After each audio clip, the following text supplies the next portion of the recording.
Hey there, it's Mandee Montana. Are you taking great care of your skin? You know I use great products. I take my vitamins and I drink plenty of water, but I could be better about applying sunscreen daily and making sure my skin is protected against premature aging. What about you? Well, I've got great news. I have a solution. It's the new Premium Diamond Glow Treatment at Hand and Stone Massage and Facial Spa in Tyler. I love it. I went recently and it exfoliates and hydrates your skin at the same time. Amazing, right?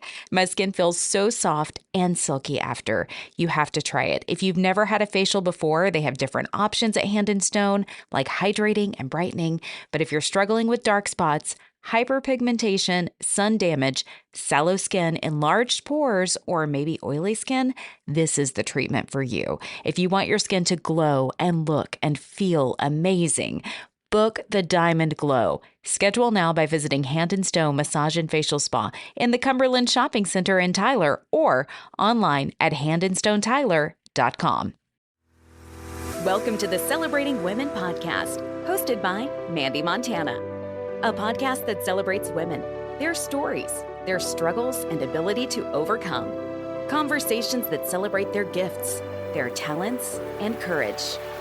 It's the Celebrating Women podcast, presented by Hand and Stone Massage and Facial Spa in Tyler, Texas. With over 20 massage therapists and 6 estheticians certified and trained in multiple protocols, you can get an affordable massage or facial located right here in the East Texas area.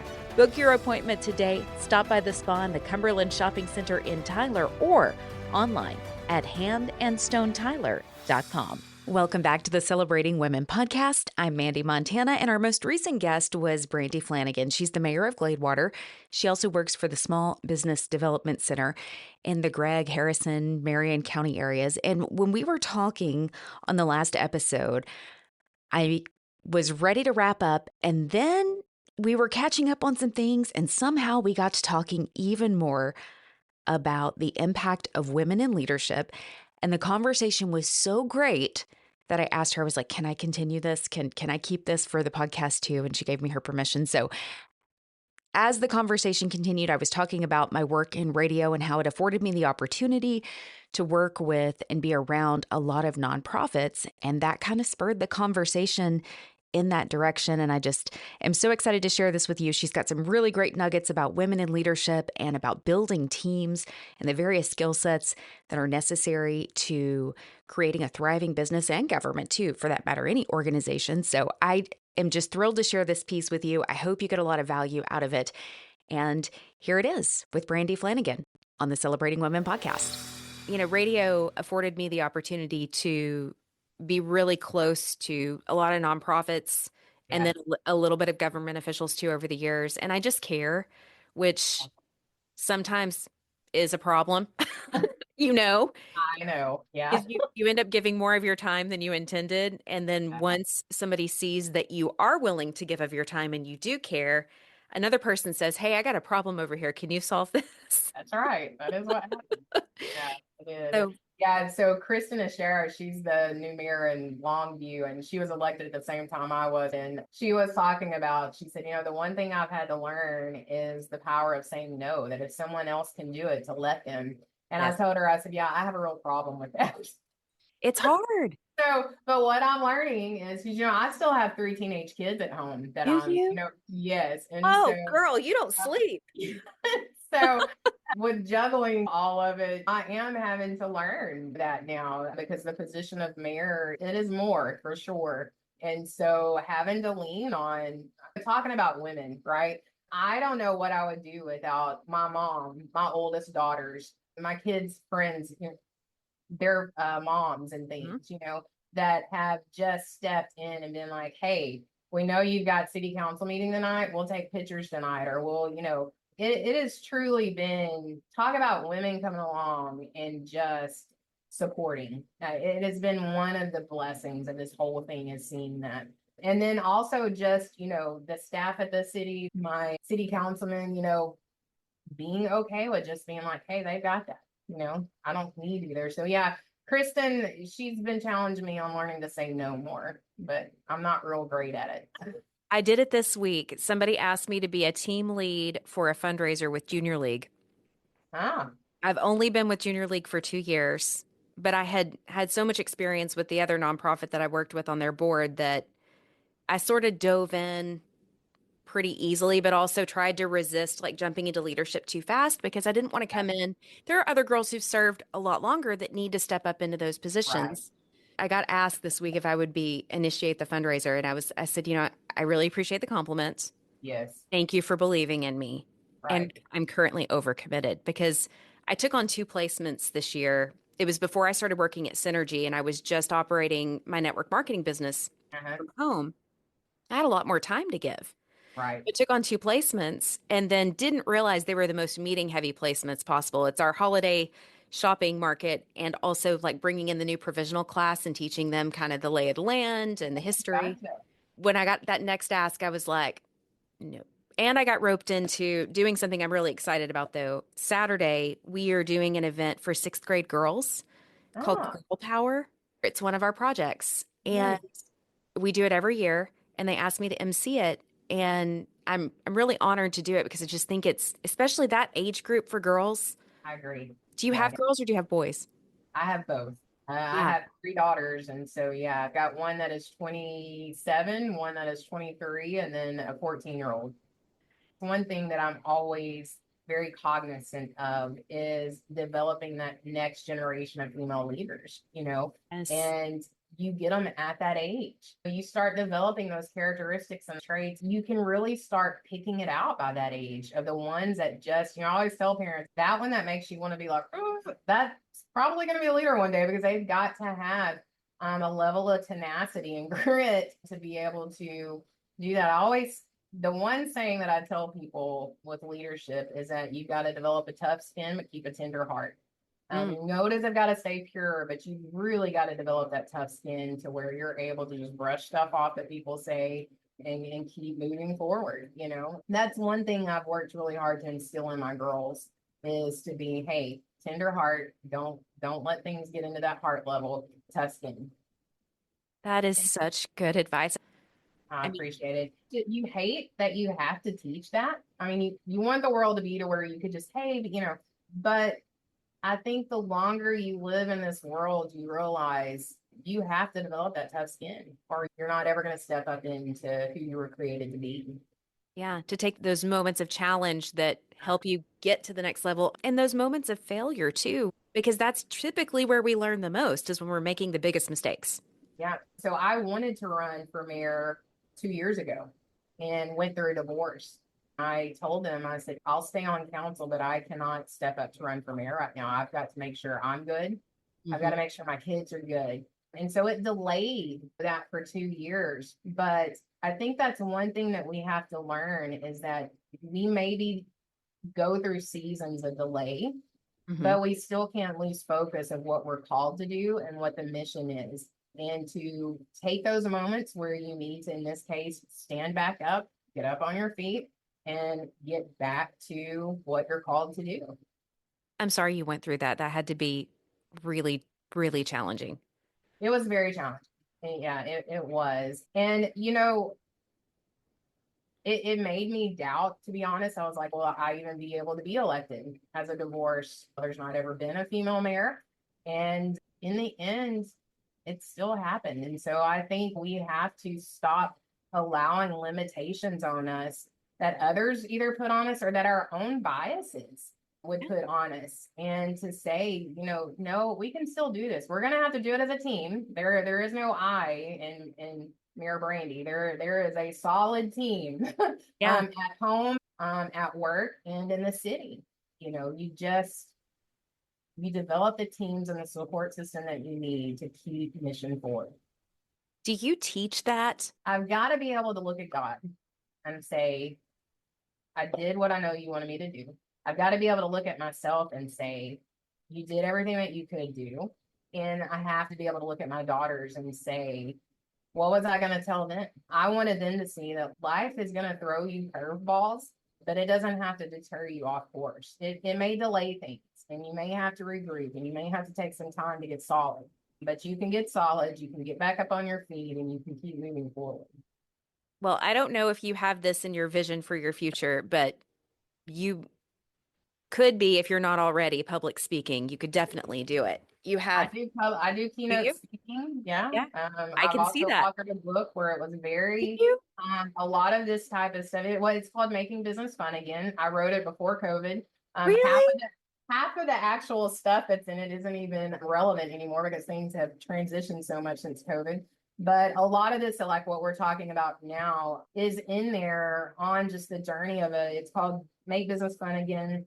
Um, the stories of a true entrepreneur, a real entrepreneur. And it's about these type of things, these hardships that you encounter as you're a business person. And yet you've got to keep things moving forward, even though there's certain things, going on that really are difficult to deal with. At that time, my oldest daughter had her first son, and he passed away at 14 months old from SIDS.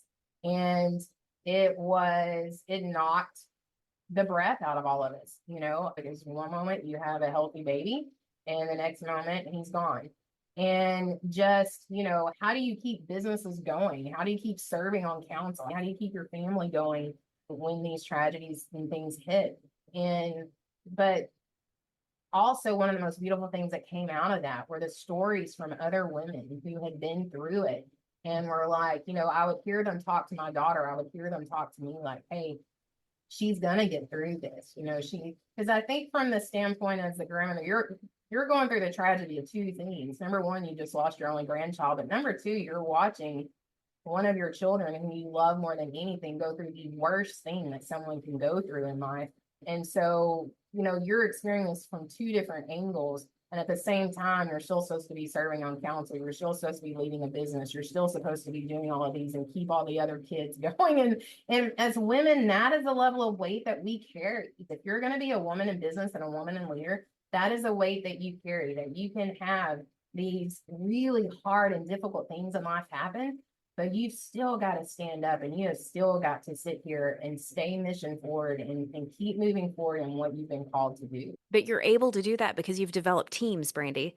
100%. And I think that's the thing that has resonated with me the most out of this conversation. There's been so much greatness, but that piece is, I think, something that people don't appreciate or don't focus on.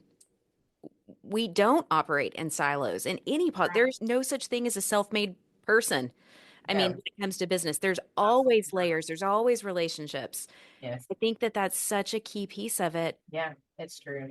I think back in the day, everybody wanted the attention, and we live in such a media-driven culture, right? Sure. But you just learn. You can go so much further with a team than you ever can go by yourself. I'll tell you what, 20 years ago, I would have told people never to have a partner in business, and this is just the God's honest truth. I was so against partners in business. Now you would not be able to get me to start a business without a partner. And so that's the journey, right? Of where it used to be all about, no, I want to be the sole owner. And then you go through 20 years of doing that and you realize like, hey, I could have went so much further if I'd have been part of a team. I wouldn't have had to shoulder so much if I would have developed a team. Like you just start to learn these things and you hopefully do better. You learn, you make the mistakes, you learn, you do better. That's the goal. How do you recruit a successful team? What do you think are some of the things that you do specifically that invite people in that want to be a part of your team, and how do you find them? So that is a great question. And I don't know if I've ever really just sat back and thought about it.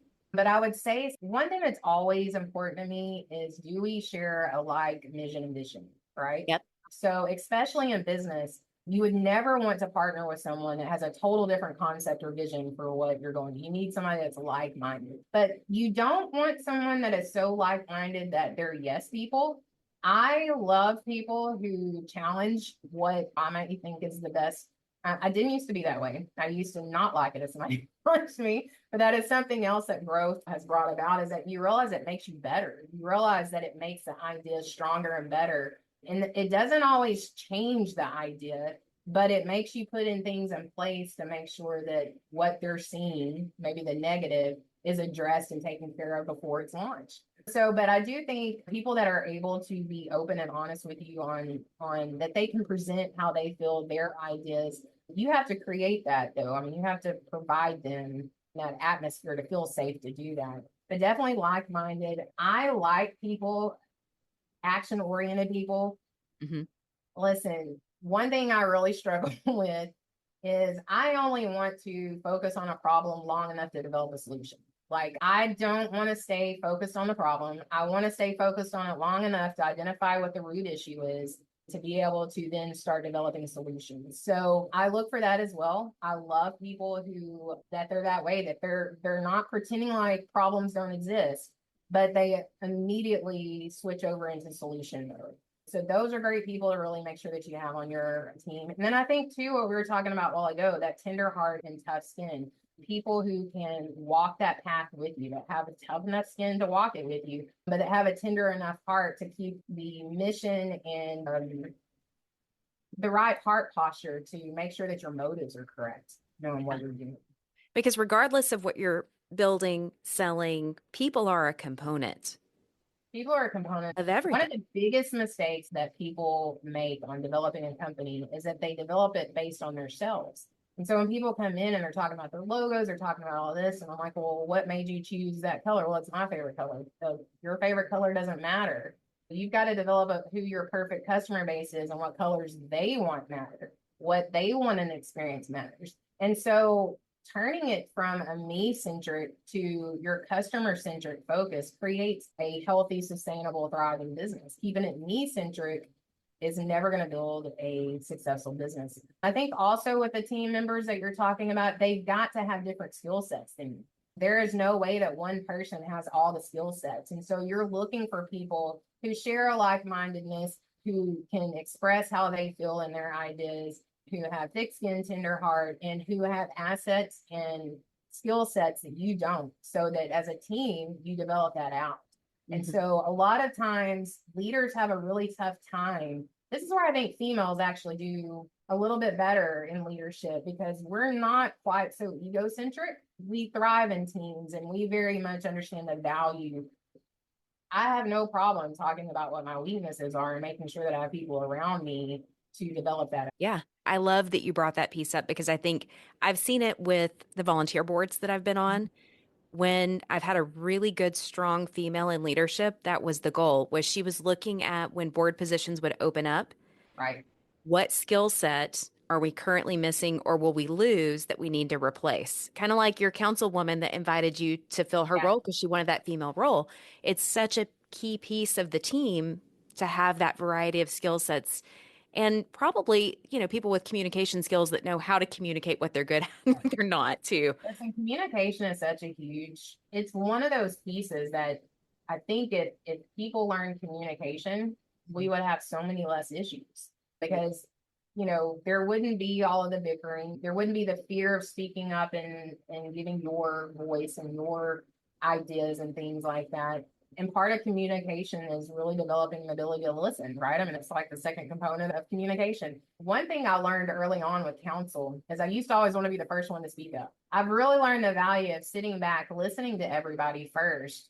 And you can even take some of the stuff that maybe you didn't think about and go, oh man, well, if I mix that with what I was thinking, like, man, we could really have a great solution here.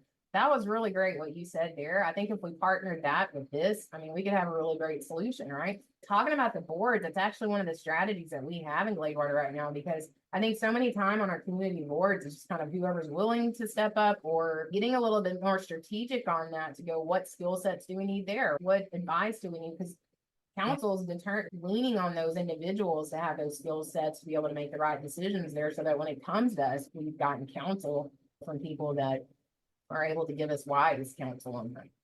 Right. And you're right. A lot of times it is who's willing, but it sounds like you've got more buy-in. You've got people at least understanding the vision of Team Gladewater. So it sounds to me like it's more of an attractive position to I want hope to so. be a part of. Yeah. Yeah. I Yeah, don't I hope live there, so. so I can't participate, but it would be to me at least. And that was when I joined the board that I joined, that was part of it for me as well, was it was attractive because there were other professionals Right. that were in place offering their skill sets and people want to be a part of something, Absolutely. No, that is so true. you You know? just got to give them something to want to be a part of and to feel Exactly. appreciated. Yeah, to Yeah. feel appreciated. Well, it sounds like you do that. I just am so thrilled that you had this much time for me today. This has been wonderful. Pleasure to talk to you. I knew we were going to hit it off when we met. I was hopeful. I was like, okay, she gave me her cell phone number. Maybe we can stay in touch. Anything I can ever do for you, let me know, and I'm happy to come on and discuss anything that you need. The Celebrating Women podcast wants to hear from you. Email us a voice message to celebratingwomenpodcast@gmail.com. We would love to hear your story or the story of an incredible woman you know. Become part of the conversation on social media. Facebook.com/Celebrating Women Podcast. On Instagram, search Celebrating Women Podcast. The Celebrating Women podcast has been presented by Hand and Stone Massage and Facial Spa in Tyler, Texas. Book your appointment today. Stop by the spa in Cumberland Shopping Center or online at handandstonetyler.com. Support the show for as little as $3 per month at celebratingwomenpodcast.buzzsprout.com or visit our show notes. Thank you for listening, and don't forget to subscribe to the Celebrating Women podcast.